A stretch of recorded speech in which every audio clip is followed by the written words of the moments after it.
और अचानक दोनों बहनें एक घने जंगल की ओर निकल पड़ी और माँ से बिछड़ गई। अरे तूने मेरी दिया और नीना को कहाँ छोड़ दिया? मैं जाकर देखता हूँ कि वो दोनों कहाँ हैं और तू इस बच्ची को संभाल। मेरा दिल बहुत घबरा रहा है जी। न जाने मेरी नैना और दिया कहाँ भटक रही होंगी इस काली तूफानी रात में। मेरी बच्चियाँ। अरे कोई मदद करे मेरी। अरे देखो तो कोई है, मेरी मदद करने वाला कोई नहीं। किससे मदद मांगू? अरे पहले ही दो बेटियां इस काली तूफानी रात में नहीं मिल रही और अब ये नन्ही परी भी डूबती जा रही है। कोई बचाए मेरी बेटी को। सोनपुर एक खूबसूरत और बहुत ही पुरसुकून गांव था, जहां की फिजा खूबसूरत थी और लोग एक दूसरे के बहुत ही हमदर्द थे। इस गांव में हर तरफ बहते दरिया, रवा चश्मे और हरियाली ही हरियाली थी। इसी गांव में एक गरीब लकड़हारा दीपक अपनी पत्नी रमा और बेटियों दिया और नैना के साथ रहा करता था। यूं तो जमींदार अपनी बेटियों को बहुत प्यार करता था, मगर उसे पत्नी रमा से कहीं न कहीं एक गिला भी था। सोचता हूँ कि तूने दो बेटियों को तो जन्म दे दिया, मगर काश कि तू एक बेटे को भी जन्म दे देती तो वो बेटा मेरे बुढ़ापे का सहारा बनता। वैसे तो मेरी बेटियां दिया और नैना मुझे बहुत अजीज हैं, मगर वो तो जवान होकर अगले घर की हो जाएंगी। हाँ जी, तुम कहते तो ठीक ही हो, मगर हमारे हाथ में तो कुछ भी नहीं। ये सब तो ऊपर वाले के हाथ में है और हो सकता है कि आगे जीवन में हमारे यहाँ एक पुत्र आ जाए। लकड़हारे के पड़ोस में मौजूद एक चमत्कारी बाबा जी रहते थे। लकड़हारे की बेटे की ख्वाहिश करने वाली बातें जब बाबा जी के कानों में पड़ी तो उनको बुरा लगा। उन्होंने सोचा कि किसी रोज वो लकड़हारे को जरूर समझाएंगे कि बेटियां बोझ नहीं होती। अगले घर जाकर भी वो माता पिता से बहुत प्यार और उनका ख्याल करती हैं। चलो जी, हमारे साथ वाले घर में जो बाबा जी रहते हैं वो चमत्कारी हैं। उनसे अपने जीवन का हाल पूछते हैं कि हमारी किस्मत में बेटे की खुशी है भी या नहीं। अब बाबा के घर पर लकड़हारा और उसकी पत्नी आए और उनसे अपने जीवन के बारे में पूछा। बाबा जी ने कहा, बेटी जैसी रहमत के होती भी तू क्यों पुत्र की ख्वाहिश करता है? बेटी पुण्य है, पुण्य। उसका ख्याल रख। तेरी किस्मत में 3 बेटियां हैं और कोई बेटा नहीं। दीपक ये बातें सुनकर देश में आ गया। खामोश हो जाओ, तुम कोई चमत्कारी इंसान नहीं, मुझे बद्दुआ न दो। लकड़हारा फौरन बाबा जी को बुरा भला कहकर वहाँ से वापस आया और उसने बाबा जी की बातों पर ध्यान ना दिया। बाबा की बातों को दिल पे ना लो। ये बताओ कि बिटिया दिया और नैना कहाँ है? शाम होने को है, अब तक आई नहीं क्या? बस आते ही होंगे जी, अपनी सहेलियों के पास खेलने गई थी, आते ही होंगी। जल्द ही नैना और दिया हंसते खेलते घर में दाखिल हुई। मेरे प्यारे पिताजी, आप कब आए? पिताजी, आज आप मेरे लिए क्या लाए हैं? ये लो, ये गुड़िया मेरी बेटी दिया के लिए और ये वाला गुब्बारा मेरी नैना बिटिया के लिए। समय यूं ही बीतता चला गया। अब दिया 6 साल की जबकि नैना 4 साल की हो गई। सोनपुर गांव की सरहद से जुड़ा एक और गांव भी आबाद था, जिसका नाम स्वामी नगर था। यहाँ का राजकुमार अपने धन दौलत का अकेला वारिस था, मगर वो औलाद की नेमत से खाली था। क्या भला होता कि अगर मेरे आंगन में भी एक औलाद ही जन्म ले लेती, फिर चाहे वो बेटी होती या फिर बेटा, मुझे इससे गरज नहीं, बस मुझे एक औलाद चाहिए। हाँ, कहने को तो किसी चीज की कमी नहीं, मगर एक बेटा या बेटी जन्म देना मेरे इख्तियार में नहीं। सिवाय प्रार्थना के मैं कुछ और कर भी नहीं सकती। अजी, किसान की पत्नी का इरादा है कि वो किसी बच्चे को अनाथ आश्रम से लेकर पालेगी। क्या हम ये काम नहीं कर सकते? नहीं, बिल्कुल नहीं। ऐसा करने से लोग बातें बनाएंगे कि राजकुमार ने न जाने किसकी औलाद को अपना लिया। दिन गुजरते गए और लकड़हारे के यहाँ फिर से एक खुशखबरी का वक्त करीब आ गया। सुनो दिया और नैना की माँ, इस बार तो मुझे विश्वास है कि मेरे यहाँ बेटा ही होगा जिसका नाम मैं अर्जुन रखूंगा। समय बीत गया और लकड़हारे के यहाँ एक बार फिर से बेटी का जन्म हुआ तो लकड़हारा बहुत गुस्से से बोला, अरे बेटी बेटी बेटी, लकड़हारा दीपक कब तक इन बेटियों का बोझ उठाएगा? आखिर कब तक? मेरी कमर तो इन तीनों का जहेज जमा करते करते ही थक जाएगी। मैं क्या सारी उम्र लकड़ियां ही उठाता रहूंगा? अरे अफसोस, एक और बेटी के बोझ तले लकड़हारा आज दब गया। अब चमत्कारी बाबा ने लकड़हारे के दरवाजे पर दस्तक दी तो दिया ने दरवाजा खोला। अरे दीपक, ये भला कैसी नाशुक्री बातें करते हो तुम? तीसरी बेटी के जन्म पर नाखुश हो? ये तो ऊपर वाले की कृपा है कि तुमको उसने औलाद दी, और वो भी बेटी। नाशुक्री ना कर बच्चा, ना कर। चले जाओ बाबा, ये मेरे घर का जाती मसला है। मेरे दिल पर ठेस लगी है, ठेस। तुम कहाँ समझोगे ना, तुम्हारी शादी हुई ना औलाद। ये तुम्हारी ही बद्दुआ है कि आज तीसरी बेटी का बाप बन गया हूँ। भला कैसे इनके बोझ उठाऊंगा? काश काश कि मैं बे औलाद ही रहता। तुम्हारी बात सही है, मगर बाबा प्रधान लाल ये जरूर जानता है कि बेटी रहमत है और उसकी नाशुक्री करना ऊपर वाले को नाराज करने के बराबर है। हैरत है कि औलाद होते हुए बे औलाद होने का सोचते हो। ऐसा ना हो कि ये कबूलियत का समय हो। मैं चलता हूँ, अब तुम्हारा इम्तिहान शुरू। शायद वाकई लकड़हारा इस बार बहुत गुस्से में था। उसने जलाल में आकर बाबा जी को घर से निकाल दिया और तीसरी बेटी के जन्म पर आंसू बहाता रहा। हाय हाय, मेरी फूटी किस्मत, मेरी बिगड़ी किस्मत, मेरी फूटी किस्मत।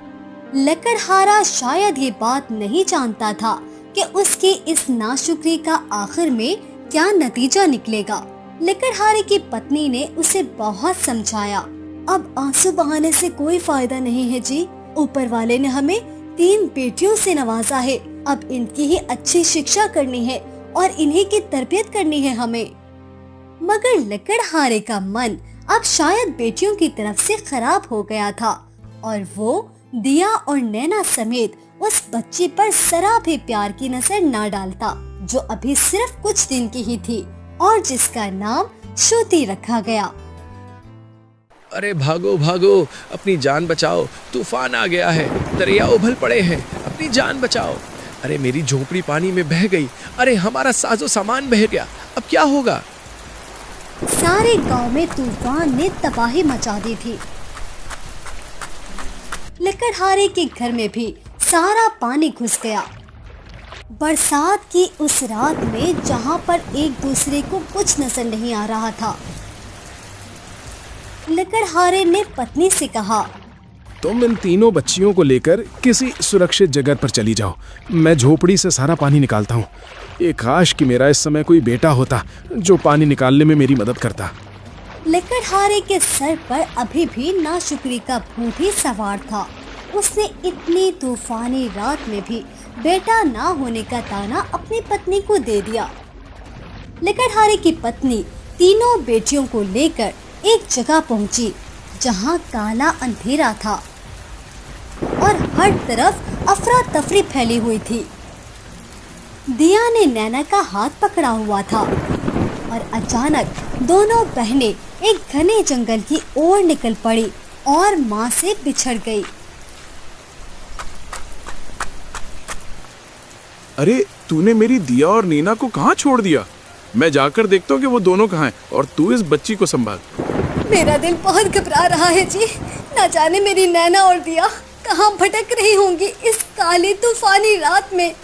मेरी बच्चियां। माँ परेशान थी। उसने सोचा क्यों ना ये भी अपनी बेटी नैना और दिया को ढूंढने निकल जाए। उसने छोटी बेटी को गोद में लिया और वो नैना और दिया को तलाश करने निकल गई। अचानक काले तूफानी रात में उसे बीच में पड़ा हुआ पत्थर नजर न आया और रमा का पैर पत्थर पर लगा और वो गिर गई। उसके हाथ से छोटी बेटी श्रुति छूटकर दरिया में बह गई।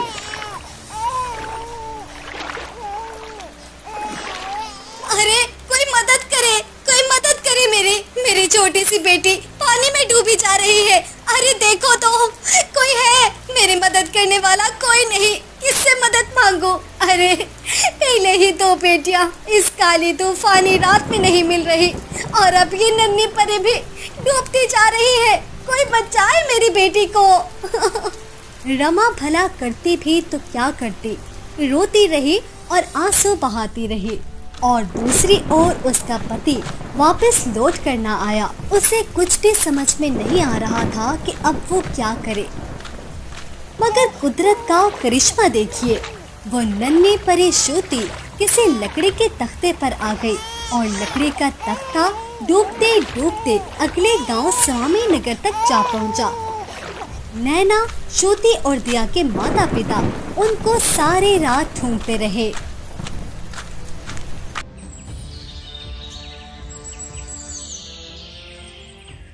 राजकुमारी जी, जरा आज हमारा मन दरिया पर जाकर मछलियों का शिकार करने को चाहता है। आज हमारा मूड बहुत अच्छा है। क्या आप हमारे साथ चलना पसंद करेंगी? तबीयत कुछ ठीक नहीं, आप चले जाइए। मगर क्यों? आप सुबह सवेरे ऐसे टूटे हुए मन से हमसे ये बात क्यों कर रही हैं? क्या कोई समस्या है? आपका मूड तो सुबह सुबह बहुत ही अच्छा होता है, मगर ये आज आपका चेहरा क्यों उतरा हुआ है? हमसे बताएं। अरे नहीं, कोई समस्या नहीं। आपका मन है मगर मेरा मन नहीं है। कहा ना जी, तबीयत कुछ ठीक नहीं, आप चले जाइए। चलिए ठीक है, आप कुछ देर यहाँ आराम कीजिए। हम नौकरानियों से कह देते हैं कि वो आपका खास ख्याल रखें। हम जल्द ही शिकार पर से लौट आएंगे और फिर हम दोनों साथ मिलकर खाना खाएंगे। उम्मीद करता हूँ कि मेरे वापस आने तक आपकी तबीयत अच्छी हो जाएगी। ये कहकर राजकुमार अपने सफेद घोड़े पर बैठा और दरिया की ओर मछलियों का शिकार करने चल पड़ा। तो दूसरी ओर राजकुमारी उदासी वाला चेहरा लिए कुछ विचार कर रही थी। उसके मन में ये बात चल रही थी, आज तो हमारे हाथ पांव चल रहे हैं, हम नौजवान हैं, मगर कल जब हम बूढ़े हो जाएंगे तो हमारी जायदाद का वारिस कोई भी ना होगा, ना कोई हमारा हमदर्द होगा, ना कोई हमें देखने वाला होगा। काश कि मेरे यहाँ एक औलाद ही होती, मगर मेरे नसीब में कोई औलाद नहीं। आज शादी को 20 वर्ष बीत गए, मगर औलाद की दौलत से खाली हूँ। क्या करूँ, कैसे औलाद पैदा करूँ? सारे हकीमों का इलाज करवा के देख लिया, मगर किसी दवा से कोई फर्क न पड़ा। सोचती हूँ क्यों ना राजकुमार जी की दूसरी शादी करवा दूं। मगर ये मेरे लिए बहुत मुश्किल काम होगा, लेकिन इस शादी से एक वारिस हासिल करने के लिए मुझे ये काम तो करना ही पड़ेगा। अब राजकुमार दरिया की ओर जा रहा था। वो अपने घोड़े पर सवार था और उसका घोड़ा आहिस्ता आहिस्ता चल रहा था। राजकुमार की आदत थी कि वह चारों तरफ कभी हरियाली तो कभी फल फूल देखता हुआ दरिया तक पहुंचता था, और उसके सिपाही पहले ही तेजी से दरिया पर चले जाते थे ताकि वहां जाकर राजकुमार के लिए बैठने का अच्छा सा इंतजाम कर सके। कि अचानक राजकुमार के खास सिपाही सूरज ने आवाज लगाई, सिपाहियों जल्दी आओ, मेरी ओर बढ़ो, जल्दी आओ, तेजी से अपने अपने घोड़े दौड़ाओ। देखो इस लकड़ी के तख्ते पर शायद कोई बच्चा मौजूद है, मुझे उसके रोने की मुस्तकिल आवाज आ रही है। जल्दी से नाव को तैयार करो ताकि मैं उसे बचा सकूं। जैसे ही सूरज की आवाज राजकुमार तक पहुंची, जाओ, जल्दी जाओ, नाव तैयार करो और दरिया पर पहुंचो, उस बच्चे को बचाओ। देखो तो सूरज किस बच्चे की बात कर रहा है, मुझे हर हालत में वो बच्चा जिंदा चाहिए। मगर बादशाह सलामत, अगर वो बच्चा मरा हुआ तो? कैसी बातें करते हो, क्या अहमक हो। सूरज कह रहा है कि उसकी जोर जोर से रोने की आवाज आ रही है। मैंने कहा ना, किसी भी हालत में मुझे वो बच्चा जिंदा चाहिए। सूरज और दूसरे सिपाही नाव में बैठे और जल्दी से उस लकड़ी के तख्ते पर जा पहुँचे जहाँ वाकई कोई बच्चा जोर जोर से रो रहा था। सूरज ने जल्दी से उस बच्चे को उठाया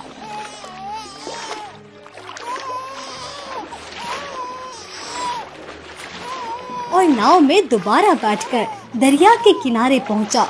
वो चांद की तरह चमकता हुआ प्यारा सा चेहरा था।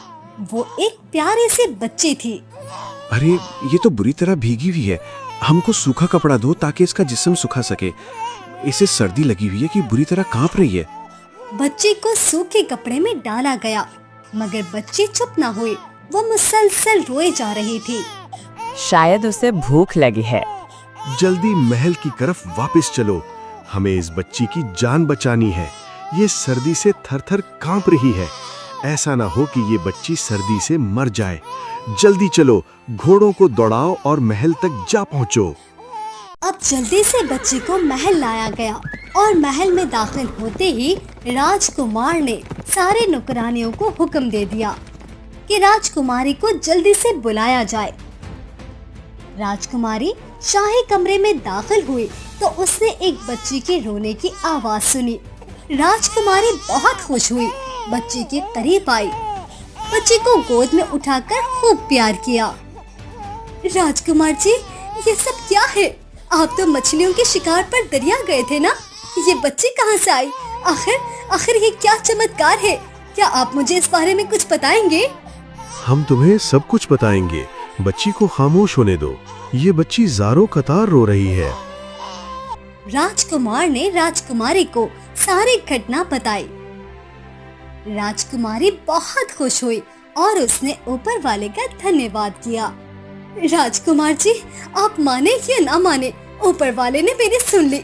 हम बेऔलाद थे ना, उसने किसी न किसी जरिए हमें एक औलाद दे दी। अब हम इस बच्ची को अच्छी सी शिक्षा देंगे, इसको पाल पोस कर बड़ा करेंगे। बिल्कुल ठीक सोचा आपने। आपके विचार हमें अच्छे लगे राजकुमारी। आप यकीन कीजिए, इस बच्ची को जिस वक्त हमने दरिया से उठाया था, हमारे भी कुछ यही विचार थे। मगर हम इस बच्ची का नाम क्या रखेंगे?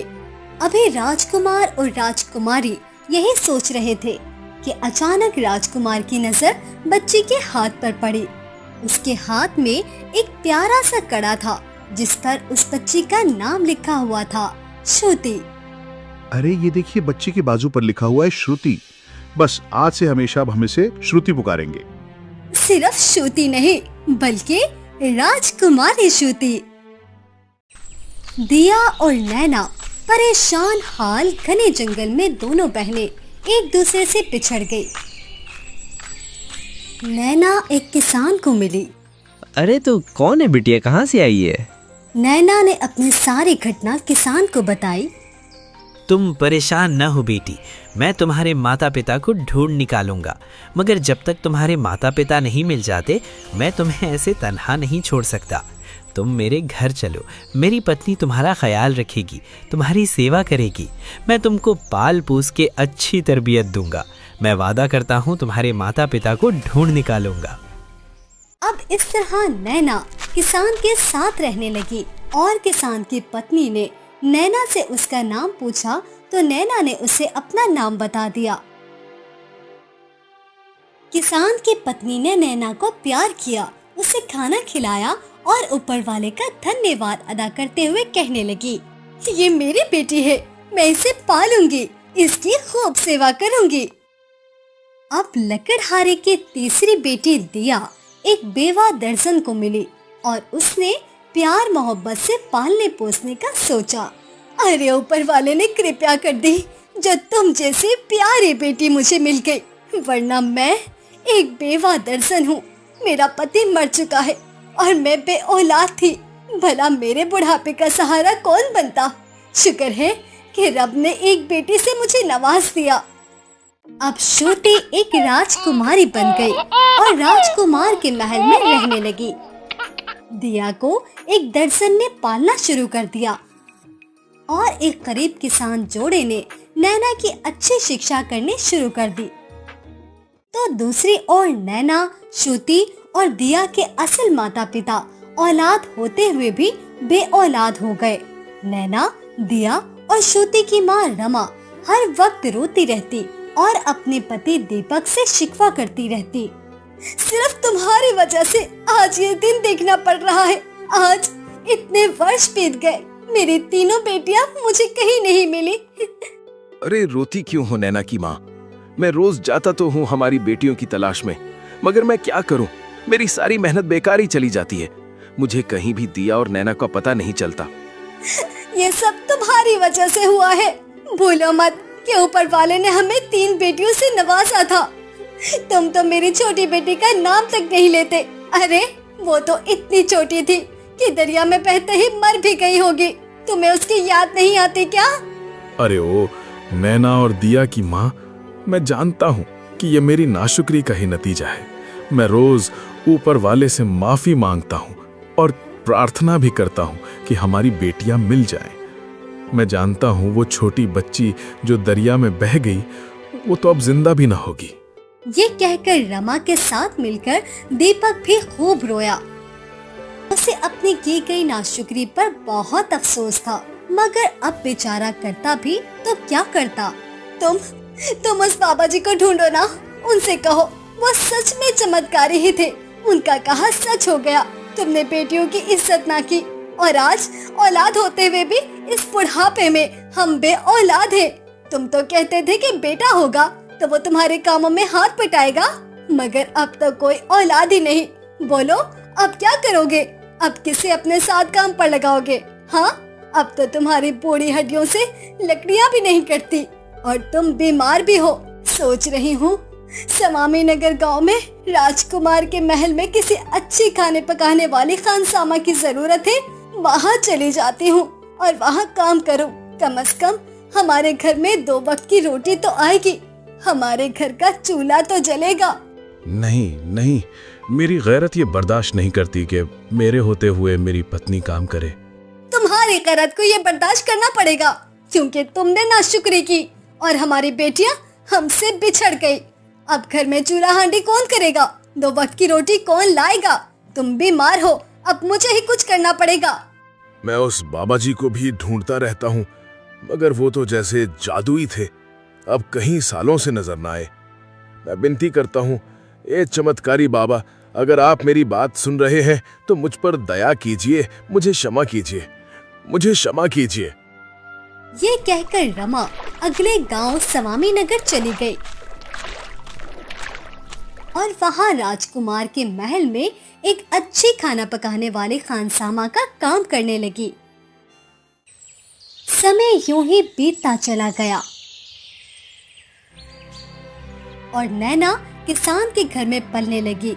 किसान ने उसे अच्छी शिक्षा दी, अच्छी तालीम और तरबियत दी। अब नैना 18 वर्ष की एक नौजवान लड़की थी और वो ये बात जानती थी कि बरसात की एक काली तूफानी रात को वो अपने माता पिता से बिछड़ गई थी। इसीलिए उसे सब मालूम था कि किसान और उसकी पत्नी उसके असल माता पिता नहीं, मगर वो इस हकीकत से भी मुंह नहीं फेर सकती थी कि किसान और उसकी पत्नी ने सगी औलाद ना होते हुए भी नैना को कभी भी किसी चीज की कमी ना होने दी थी। पिताजी, आपका शुक्रिया कि आप खुद भी एक गरीब किसान थे, मगर फिर भी आपने कभी भी मुझे किसी चीज की कमी ना होने दी और अच्छी शिक्षा के साथ साथ अच्छी तालीम दी और अच्छी उस्तानी बनाया। उधर दर्शन ने दिया को एक बहुत सुघड़ लड़की बना दिया और उसे सिलाई कढ़ाई का सारा काम सिखा दिया और अब दिया भी 20 वर्ष की एक नौजवान लड़की हो चुकी थी। वो इतनी होनहार थी कि वो बड़े बड़े कालीन और पर्दों पर अच्छी सिलाई कढ़ाई का काम करती थी और इस तरह वो सिलाई कढ़ाई की चीजों को शहर जाकर अच्छे दामों बेच आती और अपने मुंह बोली माँ का हाथ बटाती और यूं दर्शन और दिया के घर का चूल्हा जलता।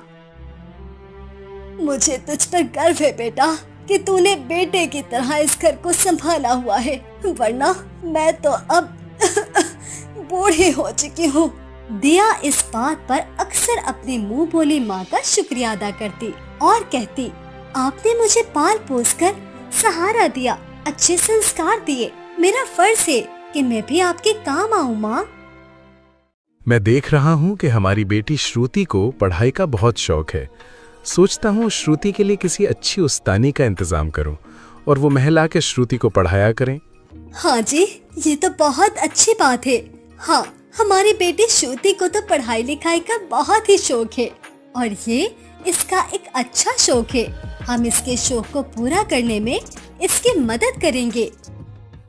अब राजकुमार ने सिपाहियों को दौड़ाया और जगह जगह इस बात का पता करवाया कि गांव की कौन सी उस्तानी बहुत अच्छा पढ़ाती है जो श्रुति को पढ़ा सके। तो जब राजकुमार का ये हुक्म नैना ने सुना तो उसने सोचा कि वो भी तो एक अच्छी उस्तानी है, क्यों ना वो राजकुमार से इस बात का जिक्र करे।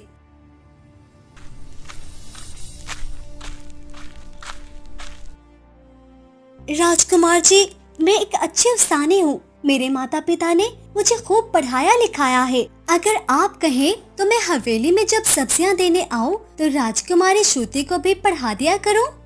वाह, ये तो बहुत अच्छी बात है।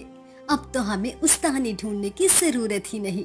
बस ठीक है, कल से तुम जब सब्जियां देने आना तो इसके बाद राजकुमारी श्रुति को पढ़ा दिया करना और इसे अच्छी तालीम देना। जल्द ही श्रुति के लिए अच्छी उस्तानी मिल गई और उसने महल आकर श्रुति को पढ़ाना शुरू कर दिया। और राजकुमारी ने अपने नुकरानी से कहा, दर्शन से कहो कि ये कालीन और पर्दे अब बहुत पुराने हो गए हैं। नए कालीन और पर्दे तैयार करें ताकि हम उसे महल में लगवाएं। हमारी बेटी श्रुति को ये पुराने कालीन और पर्दे बिल्कुल भी पसंद नहीं। नौकरानी ने दर्शन के घर जाकर राजकुमारी का हुक्म दर्शन को दिया। राजकुमारी ने कहा है कि जल्द से जल्द नए कालीन और पर्दे तैयार किए जाएं ताकि वो कालीन को महल में बिछवाएं और पर्दे लगाए जाएं। 10 दिन के बाद नए कालीन और पर्दे तैयार किए गए और दर्शन ने अपनी बेटी दिया को भेजा ताकि वो ये पर्दे और कालीन महल में लगवा दे। अभी दिया पर्दे महल में लगवा ही रही थी कि उसके कानों में एक आवाज आई। राजकुमारी श्रुति बार बार अपने उस्तानी नैना को नैना दीदी कहती थी। दिया का ख्याल था कि नैना तो उसकी छोटी बहन का नाम था, मगर उसने सोचा कि एक तरह के तो बहुत से नाम होते हैं, जरूरी नहीं कि ये उसकी ही बहन हो। इसीलिए दिया ने इस बात पर जरा ध्यान ना दिया, क्योंकि उसे तो ठीक से अपने माता पिता की शक्लें भी याद ना थी। फिर एक रोज, अरे वाह रमा, तूने तो बहुत ही लजीज और मजेदार खाना बनाया है। ये तो बिल्कुल स्वादिष्ट है। तेरे हाथ में तो जादू है। और बता, तेरे परिवार में कौन कौन रहता है? राजकुमारी अभी रमा से बातें कर ही रही थी कि रमा ने बातें करते करते अचानक रोना शुरू कर दिया। राजकुमारी रमा को चुप कराते हुए कहने लगी, अरे रमा, तुम रो क्यों रही हो? क्या हुआ है तुम्हें? मैं आपके सवाल पर रो रही हूँ जो आपने मुझसे पूछा। मेरे घर में मेरी 3 बेटियां हुआ करती थी, मगर एक बारिश की काली तूफानी रात ने उनको मुझसे बिछड़ने पर मजबूर कर दिया और आज तक मैं अपनी बेटियों की शक्लें देखने को तरस गई हूँ।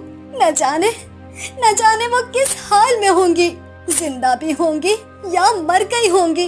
अब मेरे घर में सिर्फ मेरा एक बूढ़ा पति जो कि लकड़हारा है, बस वही मौजूद है।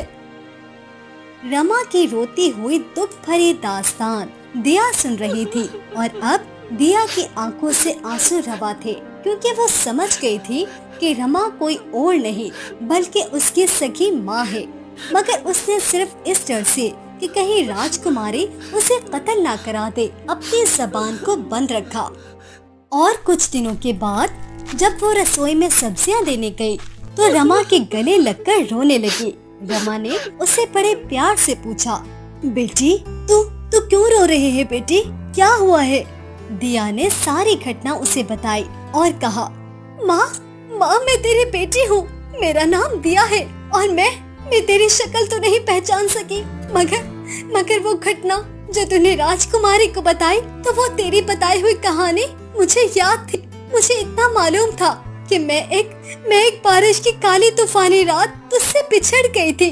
तेरे साथ साथ मेरी एक और बहन नैना भी मुझसे बिछड़ गई थी। माँ, मैं तुझे देखने के लिए कितना तड़पी हूँ। दिया और उसकी माँ रमा एक दूसरे से गले मिलकर खूब रोए, मगर उन्होंने इस राज को राज ही रखा और कहा, बेटा हम जल्द इस हवेली को छोड़कर घर चले जाएंगे। शुक्र है, कृपया है कि कम से कम एक खोई हुई बेटी तो मुझसे मिली। फिर एक दिन जब राजकुमारी श्रुति अपनी परीक्षा में बहुत अच्छी तरह कामयाब हो गई, तो राजकुमारी ने नैना को बुलाकर उसकी बहुत तारीफ की। नैना, तुम एक बहुत अच्छी अफसानी हो। बताओ, तुम्हारे परिवार में कौन कौन है? जैसे ही राजकुमारी ने नैना से सवाल किया, नैना जोर जोर से रोने लगी और रोते हुए उसने राजकुमारी से कहा, मेरे घर में मेरे माता पिता हैं।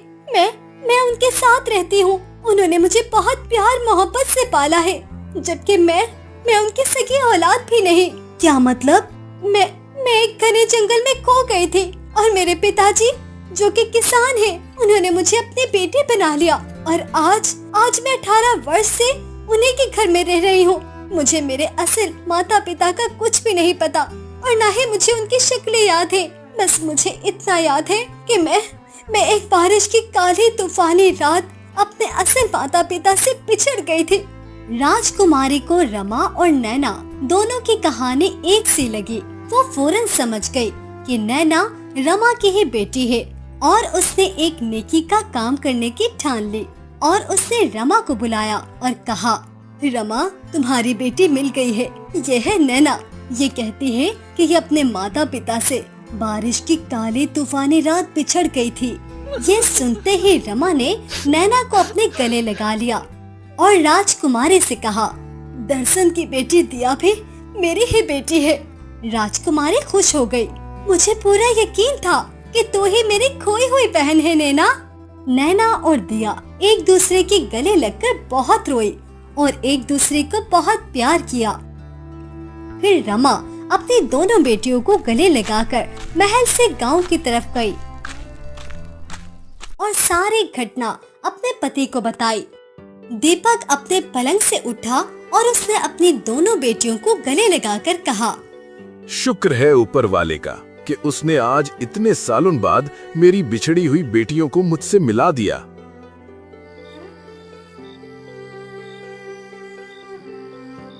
अब रात नैना, दिया, दीपक और रमा ने खुशी खुशी मिलकर खाना खाया और फिर ये सब सो गए। रात को रमा ने सपने में देखा कि चमत्कारी बाबा जी उसके सपने में आए हैं और उससे कह रहे हैं, तेरी तीसरी बेटी भी जिंदा है। उसके बाजू पर उसका नाम लिखा हुआ है श्रुति। बस जिस बच्ची के बाजू पर श्रुति लिखा हो तो समझ लेना कि वो तेरी ही बेटी है। रमा बौखला कर उठी और उसने सारा सपना अपनी बेटियों और पति को बताया। अब नैना, दिया, रमा से कहने लगी, महल में जो राजकुमारी पल रही है उसका नाम भी श्रुति है, मगर वो तो बहुत अमीर है। भला वो हमारे करीब श्रुति कैसे हो सकती है? दिन बीतते चले गए और एक दिन जब नैना श्रुति को पढ़ा रही थी तो उसके बाजू में मौजूद कड़े पर उसकी नजर पड़ी जिस पर लिखा था श्रुति। उसने श्रुति को जोर से गले लगा लिया और चिल्ला चिल्ला कर रमा को महल में बुला लिया। रमा रसोई से महल में आई और नैना ने सारी घटना रमा को बताई, जिस पर राजकुमारी ने कहा, ये सच है कि राजकुमार ने दरिया से एक लकड़ी के तख्ते पर से बच्ची को उठाया था और फिर राजकुमार उस बच्ची को महल में ले आए। मैं भी बे औलाद थी और मैंने इस बच्ची को पाला पोसा, इसका नाम श्रुति रखा, मगर अब मैं इस बच्ची को खुद से दूर नहीं होने दूंगी। रमा, तुम्हारी 2 बेटियां तुम्हें मिल चुकी हैं, बस अब तुम अपनी इस बेटी को छोड़ दो।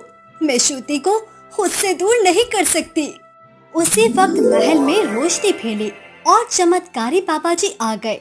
बाबा जी ने राजकुमार और राजकुमारी से कहा, अगर तुम दोनों ये नेकी का काम कर दो कि श्रुति को दोबारा उसकी माँ के हवाले कर दो और उसकी बिछड़ी हुई बहनों से मिला दो, तो मैं तुम्हें दुआ देता हूँ कि तुम भी जल्द साहबे औलाद हो जाओगे।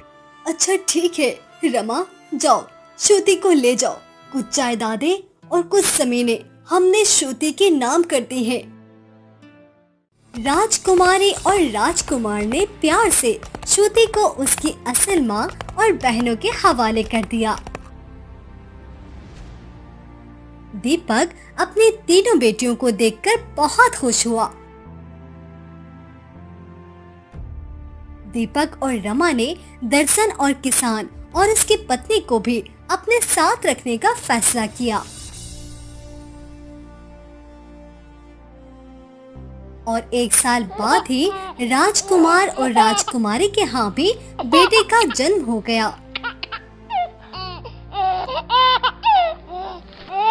और दीपक ने फैसला किया कि वो कभी भी नाशुक्री नहीं करेगा, क्योंकि बेटियां तो रहमत होती हैं।